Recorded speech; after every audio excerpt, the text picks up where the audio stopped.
Hi అండి, welcome to AHA classes in Telangana. ఈ వీడియోలో మనం చాప్టర్ 3కి సంబంధించి క్వశ్చన్ అండ్ ఆన్సర్స్ చూసుకుందాం. Veterinary pharmacy. నోటి ద్వారా పశువులకు ఇచ్చు ఔషధములకు ఉదాహరణ tablets, powders, bolus, mixtures, liquids. పశువుల కండరాలలో ఐఎం ఇంజెక్షన్ ఇక్కడ ఇస్తారు. ఆవులు, గొర్రెలు, మేకలలో మెడ కండరాలు, తొడ కండరాలు, వెనుక భాగం పెక్టోరల్ కండరాలలో ఐఎం ఇంజెక్షన్ అనేది ఇవ్వడం జరుగుతుంది. పిల్లులు, కుక్కలలో చూసుకున్నట్లయితే వెనుక కాళ్ళు, షోల్డర్ ప్రాంత కండరాలలో ఐఎం అనే ఇంజెక్షన్ అయితే ఇస్తారు. చర్మం క్రింద ఎస్సి సబ్క్యూటేనియస్ ఇంజెక్షన్ ఇక్కడ ఇస్తారు, అంటే మెడ, డొక్క, చర్మం కింద ఇస్తారు. ఎగ్జాంపుల్ వచ్చేసి ఐవర్మెక్టిన్. ఎస్సి ఇంజెక్షన్ ఇవ్వడం వలన ఉపయోగాలు: ఈ పద్ధతి ఎక్కువగా టీకాలు వేయుటకు వాడతారు. మందులు నెమ్మదిగా రక్తంలో గ్రహించబడుట వలన ఎక్కువ రోజులు పనిచేస్తుంది. ఎస్సి ఇంజెక్షన్ ఇవ్వడం వలన నిరుపయోగాలు: అత్యవసర పరిస్థితుల్లో ఈ మార్గం ఉపయోగకరం కాదు. హైపర్ టానిక్ ఔషధాలను, ఆయిల్ ఔషధాలను, ఇరిటేడ్ ఔషధాలను ఈ మార్గం ద్వారా ఇవ్వాలి. స్టిరాయిడ్స్కి ఉదాహరణ ప్రెడ్నిసోల్ మరియు ఐసోప్రిపోజ్. సిరల ద్వారా ఐవి ఇంజెక్షన్స్ ఎక్కడ ఇస్తారు? ఆవులు, గేదెలు, గొర్రెలు, మేకలు, గుర్రాలలో జుగులార్ సిర ద్వారా ఇస్తారు. పందులలో ఇయర్ వీన్ ద్వారా ఇస్తారు. కుక్కలు, పిల్లులలో సెఫాలిక్ వీన్ మరియు టార్సా వీన్ ద్వారా ఐవి ఇంజెక్షన్స్ అనేవి ఇవ్వడం జరుగుతుంది. సిరల ద్వారా ఐవి ఇచ్చు మందుల ఉపయోగాలు చూసుకున్నట్లయితే అత్యవసరంగా పనిచేస్తుంది. ప్రాపర్ స్టెరిలైజేషన్ ఉండాలి. పశువులకు లోకల్ విధానం ద్వారా మందులు లేదా ఇంజెక్షన్స్ ఎలా ఇస్తారు అంటే పొదుగులోనికి మరియు కీళ్ళ ద్వారా ఇస్తారు. పౌడర్స్ ఎన్ని రకాలు? 2 రకాలు: divider powder, bulk powder. Powders యొక్క లాభాలు చూసుకున్నట్లయితే ఎక్కువగా పనిచేయును. టాబ్లెట్స్, పిల్స్ కంటే పౌడర్స్ తీసుకోవడం అనుకూలంగా ఉంటుంది. లోషన్స్కి ఉదాహరణ టర్పెంటన్ ఆయిల్. లోషన్స్ని దేనికి వాడతారు? చర్మం లేదా బాహ్య శ్లేష్మ పొర వ్యాధులకు వాడతారు. ద్రవ రూపంలో ఉన్న ఔషధ రసాయనాలను లోషన్స్ అంటారు. లోషన్స్ వలన ఉపయోగాలు: సులభంగా తయారు చేయుట, ఉపయోగించుట. సులభంగా నీటితో కడగవచ్చు. చర్మం, శ్లేష్మ పొరల మీద సూతింగ్ ఎఫెక్ట్గా వాడతారు. మిక్చర్స్ అనగానేమి? ఔషధ రసాయనాలను నీటిలో కరిగించి తయారు చేసిన ఔషధ మిశ్రమాలను మిక్చర్స్ అంటారు. మిక్చర్స్ యొక్క ఉపయోగాలు తెలుపుము. ద్రవ రూపంలో ఉండి నోటి ద్వారా వాడే ఔషధములు మెరుగైన ప్రభావాన్ని చూపుతాయి. ఎక్కువ సమయం పనిచేసే గుణం కలదు. మంచి రుచిని కలిగి ఉంటాయి. మిక్చర్స్ యొక్క నిరుపయోగాలు: నిర్ణీత కాలంలోనే వాడాలి, నిల్వ ఉంచరాదు. మిక్చర్స్ యొక్క రకములు 12 రకాలు. Carminative mixtures, antizymotics mixtures, antispasmodic mixtures, cathartics mixtures, laxative mixtures, purgatives mixtures, stomachics appetiser ఆకలిని పెంచేవి, astringents mixtures, expectorants mixtures, ecbolics mixtures, diaphoretics mixtures, febrifuges mixtures. Carminatives అనగానేమి? గాలిని బయటకు పంపించి జీర్ణాశయంలో నొప్పిని తగ్గించును, ఆకలిని పెంచును. కార్నినేటివ్స్కి ఉదాహరణ వంట నూనెలు, యాలకులు, స్పిరిట్స్, టర్పెంటన్ ఆయిల్, ఇంగువ, సోడియం బైకార్బోనేట్, అల్లం మరియు లవంగాలు. యాంటీజైమోటిక్స్ అనగానేమి? ఎంజైముల ఉత్పత్తిని సరిచేయును, ఆకలిని పెంచును. యాంటీజైమోటిక్స్కి ఉదాహరణ రుమెంటాస్, బోలస్లు, potassium antimony tartrate, turpentine oil, టిప్సిన్ ఆయిల్, ఇడైమిథైల్, థాలిఫాక్సిన్, వాలాక్సలిన్.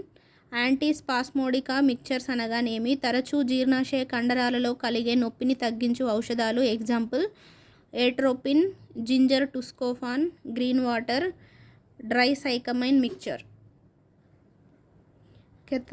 కెథరాటిక్స్ అనగానేమి? జీర్ణాశయంలోని వ్యర్థ పదార్థాలను బయటకు విసర్జించుటకు తోడ్పడతాయి. కెథరాటిక్స్ని ఎప్పుడు వాడతారు? మలబద్ధకం, విష పదార్థాలను బయటకు విసర్జించుటకు. లాక్సిటివ్స్ అనగానేమి? లాక్సిటివ్స్ ఏమి చేయును? జీర్ణ ఆహార పదార్థాలను మాత్రమే బయటకు పంపును. పర్గెటివ్స్ ఏమి చేయును? జీర్ణమైన మరియు జీర్ణం కాని ఆహార పదార్థాలను శక్తివంతంగా బయటకు పంపిస్తాయి. స్టిమటిక్స్ ఏమి చేయును? ఆకలిని పెంచును, ఆహారం బాగా జీర్ణమగుటకు తోడ్పడతాయి, ఎక్కువ లాలాజలం ఉత్పత్తి. స్టిమటిక్స్కి ఉదాహరణ pulvis chiretta tinctures, pulvis ginger lemons, pulvis gentian, B vitamin, nux vomica, liver extract. ఆస్ట్రింజెంట్స్ని దేనికి వాడతారు? విరేచనాలను తగ్గించుటకు. ఆస్ట్రింజెంట్స్కి ఉదాహరణ ఖనిజ లవణాలు, copper sulphate, ferrous sulphate, ferric chloride, zinc sulphate, calcium. Expectorants ఏమి చేయును? ఊపిరితిత్తుల శ్లేష్మ పొర నుండి అధిక స్రావాలను ఉత్పత్తి చేసి వాటిని గళ్ళ రూపంలో దగ్గు ద్వారా బయటకు పంపిస్తుంది. ఎక్విలిక్స్ని ఎప్పుడు వాడతారు? ఈన లేనప్పుడు, మయ వేయనప్పుడు, గర్భాశయంలో చీము ఉన్నప్పుడు వాటిని బయటకు పంపించటకు వాడతారు. ఎక్విలిక్స్కి ఉదాహరణ ఆక్సిటోసిన్, ప్రోస్టాగ్లాండిన్, ఇర్గోమెట్రిన్. డయూరిటిక్స్ని ఏమి చేయును? డయూరిటిక్స్ ఏమి చేయును? నిర్ణీత కాలంలో మూత్రం తయారీ మరియు విసర్జనను పెంచుతాయి. ఎసైటిస్, హైడ్రోథోరాక్స్ వంటి సందర్భాల్లో నీటిని బయటకు పంపుటకు వాడతారు. డయూరిటిక్స్కి ఉదాహరణ ఫ్రుజమైడ్, లాసిక్స్, ఎపిటోజోలమైడ్, అమ్మోనియా క్లోరైడ్. ఫ్యాబ్రిఫ్యూక్స్ అనగానేమి? జ్వరాన్ని తగ్గించున్నది. పేస్టులలో ఏమి ఉంటాయి? జింక్ ఆక్సైడ్, పిండి పదార్థాలు. డయాఫోరెటిక్స్ దేనికి వాడతారు? స్వేద గ్రంథుల నుండి అధిక స్వేదమగుటకు, తద్వారా శరీరంలోని అధిక ఉష్ణాన్ని బయటకు పంపుటకు తోడ్పడతాయి. డయాఫోరెటిక్స్కి ఉదాహరణ pilocarpine, salicylic acids, nitrates, acetates, alcohol, potassium nitrate tinctures. Antizymotics antipyretics ఎప్పుడు పనిచేస్తాయి? శరీరంలో అధిక వేడి ఉన్నప్పుడు. Example phenyl బ్యూటజోన్. ఆర్ధఘన రూపంలో ఉండి బిగుతుగా ఉండే పదార్థాన్ని ఏమంటారు?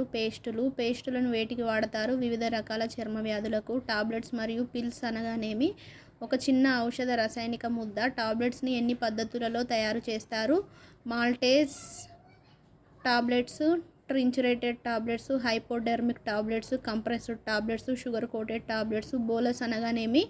గుండ్రని స్తూపాకారంలో ఉన్న పెద్ద మాత్రను బోలస్ అంటారు. సాధారణంగా పశువులకు బోలస్ మాత్రలను ఎలా వేయుదురు? తేనె మరియు బెల్లంతో కలిపి. కొన్ని సందర్భాలలో బోలస్లను ఎలా వేయుదురు? బౌలింగ్ గన్తో. బోలస్కి ఉదాహరణ కార్నినేటివ్ బోలస్. బరువులను, తూకములను లేదా తూనికలను గురించి తెలుపు శాస్త్రాన్ని ఏమంటారు? మెట్రాలజీ. మెట్రాలజీలో ఎన్ని పద్ధతులు కలవు? 3 పద్ధతులు. మెట్రిక్ పద్ధతి, ఇంపీరియల్ లేదా అవార్డ్ పోయిస్ పద్ధతి, ట్రాయ్ లేదా ఎపోత్తకరీ పద్ధతి.